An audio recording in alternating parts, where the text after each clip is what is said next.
श्री राम जय राम जय जय राम।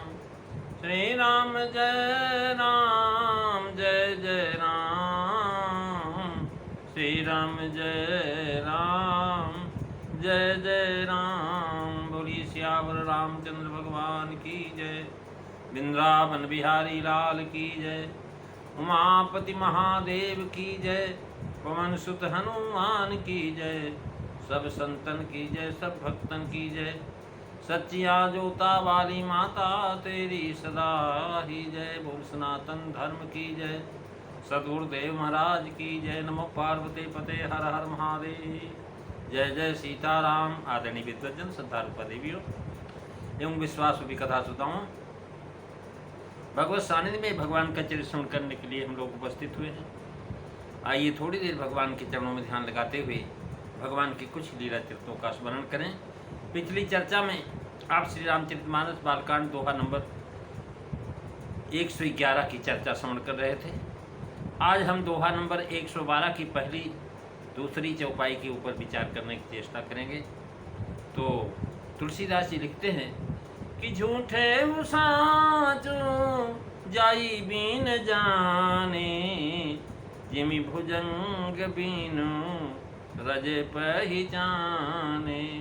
जेहि जाने जग जाई हेराई, और गिरजा जागे जथा सपन भ्रम जाई। मंगल भमनु अमंगल हारी, रवउ सुदशरथो अजीर बिहारी। श्री राम जय राम जय जय राम। श्री राम जय राम जय जय राम। महाराज जिसको बिना जाने झूठा भी सत्य जान, जैसे रस्सी बिना पहचाने उसमें सांप का जो हमारा भ्रम हो जाता है,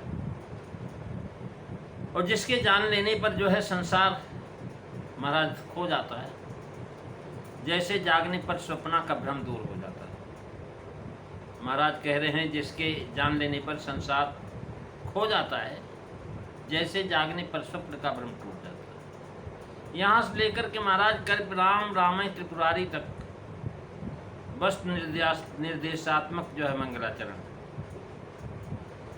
यानी जो है यह मंगलाचरण कहलाता बस निर्देशात्मक, जिसमें वक्ता सूत्र रूप से वह समस्त कथा बीज रूप से कह जाता है जो वह वर्णन करना चाहता है।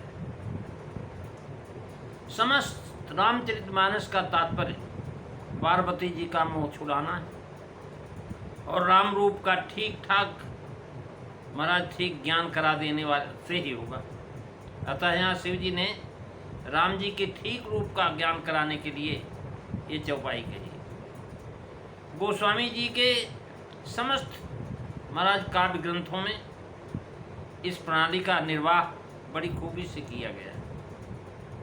सैकड़ों उदाहरण उसके रामचरितमानस में महाराज पाए जाते हैं। नीलाम्बुज श्याम कोमलांगम, सीता समारोपित वाम भागम। पाणौ महासायक चारु चापम, नमामि रामम रघुवंशनाथम। महाराज यहाँ कह रहे झूठे सत्य जाय बिन जाने, जय भुजंग बिन रज पहचाने। महाराज ये महावाक्य, जय जय जाने जग जाय हराई, यानी कह रहे जागे जथा सपन भ्रम जाई। उपमान दोनों वाक्यों में महाराज जिमी और जथावाचक देकर के समता दिखाया है। झूठे सत्य जाय बिन जाने, यानी यद्यप अद्वैत सिद्धांत में रज्जु सर्प के दृष्टांत से जगत का मिथ्या करना प्रचलित है, फिर भी श्रीमद् गोस्वामी जी ने रज्जु सर्प आदि प्रचलित दृष्टांतों के संबंध में सिद्धांत में सुगमता से साथ लगाया, जिससे सभी दृष्टांत संबंधित सिद्धांत में लग जाते हैं और इसकी उपादेयता भी बढ़ जाती है। गोस्वामी जी भगवान बोधयानाचार्य के समन्वय सिद्धांत के अपूर्व अनुयायी है, और भगवान श्री रामानंदाचार्य जी ने अपने आचार व्यवहार से उत्तम व्यापक सिद्धांत से जन समुदाय को अपनाया। उन्हीं के शिष्य प्रशिष्य में श्री गोस्वामी जी हैं, अतः उनके रचित इस मानस में उसी तरह व्यापक शब्दों के प्रयोग बड़े पड़े, जिससे लोगों को अद्वैत सिद्धांत प्रतिपादन भी भावना होती। समन्वय सिद्धांत में झूठ, मृषा, मिथ्या, असत्य, महाराज इसका अर्थ महर्षि पातंजलि ने लिखा हुआ है, व्यर्यो मिथ्या ज्ञानम, अर्थात जिस वस्तु का ठीक ठीक ज्ञान हमें नहीं हुआ है, जिसको हमने कुछ का कुछ समझ लिया है, तो महाराज वो सत्य का अर्थ जो है महाराज यथार्थ ज्ञान विषय विपर्य, अर्थात जिसकी जो है हम ठीक ठाक से नहीं जानते हैं, जो ठीक ठाक से जानते हैं, जो नहीं भी ठीक ठाक से जानते हैं। अब जो है यहाँ चित विशिष्ट रूप से बताते हैं कि असत वस्तु का शरीर है, और जगत जो है महाराज, सारे संसार जो है, ये जगत जो है ब्रह्म का शरीर, और ब्रह्म जो है इसका शरीरी अंतर्यामी आत्मा है। तात्पर्य यह है कि जो चराचर जगत हमारे दृष्टिगोचर हो रहा है, यह वस्तुतः चिदात्मक ब्रह्म है, परंतु इसमें उस अंतर्यामी को, ब्रह्म को उस रूप में न जान करके केवल उसके एक अंश परिणामी जगत को एक रस नित्य मान लिया है, और इसी महाराज वो आसक्त हो गए। ये अयथार्थ ज्ञान, और जगत जो है अयथार्थ ज्ञान विषय, अतः झूठा है, सारा संसार झूठा है।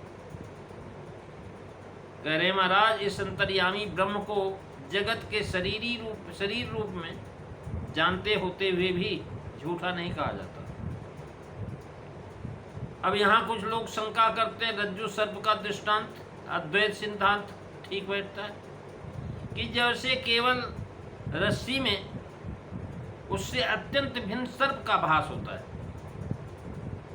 अंधेरे में रस्सी पड़ी है, टेढ़ी मेढ़ी है, सर्प का आभास हुआ।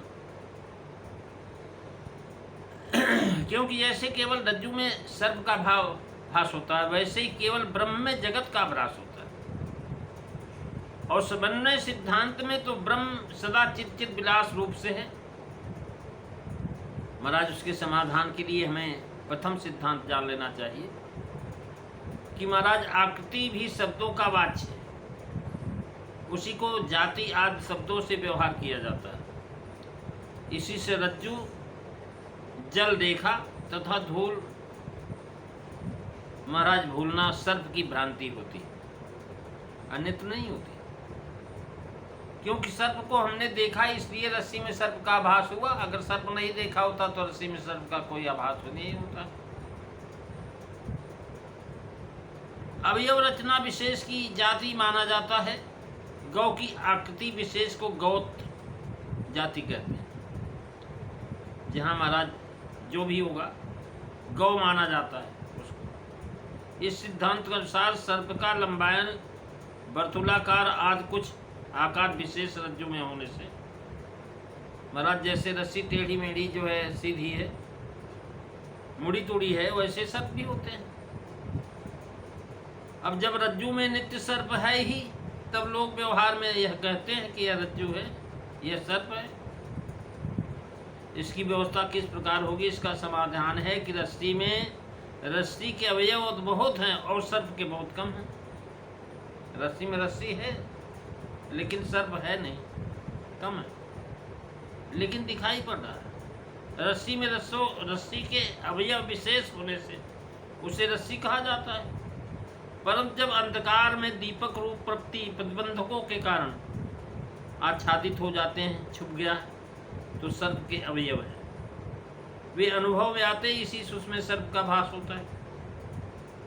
जब प्रकाश आदि से अंधकार दोष दूर हो जाता है तो महाराज प्रतिबंधों का नाश हो जाने पर रज्जु के अवयव अनुभव में आते कि तो रस्सी। इस प्रकार रज्जु में कुछ अंशों में सर्प की स्थिति होने पर वह व्यवहारी अर्थात व्यवहार करने में था योग्य, अतः उसको सर्प नहीं कहा जा सकता, झूठा है। और कह रहे हैं कि झूठे सत्य या सत्वाद मिखयो भात सकलम बज्जा यथा ब्रह्म। महाराज गोस्वामी जी ने जगत को मिथ्या माना है, वैसे यहाँ पर उन्होंने उन्हीं के मतानुसार जगत प्रपंच को झूठा कहा गया है। परंतु यहाँ भी महाराज रज्जो यथा है ब्रह्मा की तरह सर्प और रस्सी की उपमा है, अतएव यहाँ भी उसी प्रकार प्रकट जगत का नाना सत्य दिखाई पड़ता है। सारा संसार जो है महाराज नाना प्रकार का दिखाई पड़ता है, कहीं टेढ़ा, कहीं मेढ़ा, कहीं पहाड़, कहीं नदी, कहीं वृक्ष, कहीं पौधे। अब ये महाराज उसी प्रकार प्रकट जगत को नाना तो सत्य भासता, न कि जगत। अब जो है इसके बाद की चौपाइयाँ बतला रही, जगत जो है राम रूप में यथार्थ भासता है। ये सारा संसार जो है भगवान के रूप में यथार्थ भासता। जब भगवान के रूप में जाएंगे आप तो सब लगेगा भाई ये तो सब भगवान।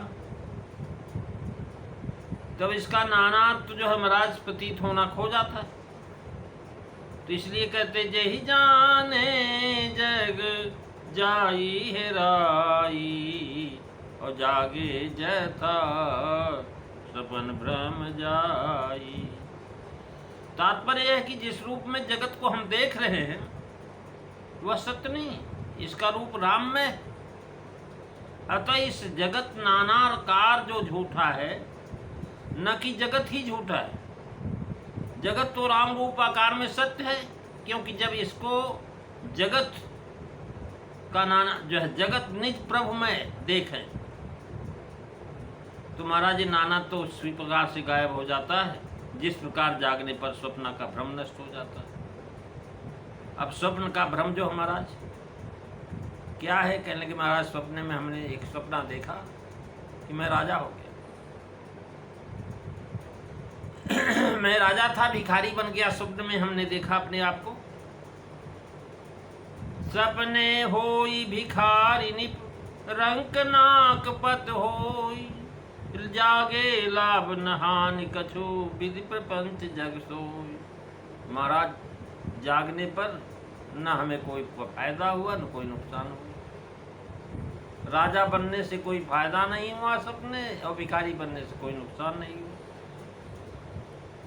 तो महाराज ऐसे ही जो है संसार के अंदर जो है महाराज कोई भिक्षुक अपने को इंद्र रूप में देखता है, परंतु स्वप्न उसका राज भिक्षुक हो जाना, भिक्षुक का इंद्र होना ये मिथ्या है।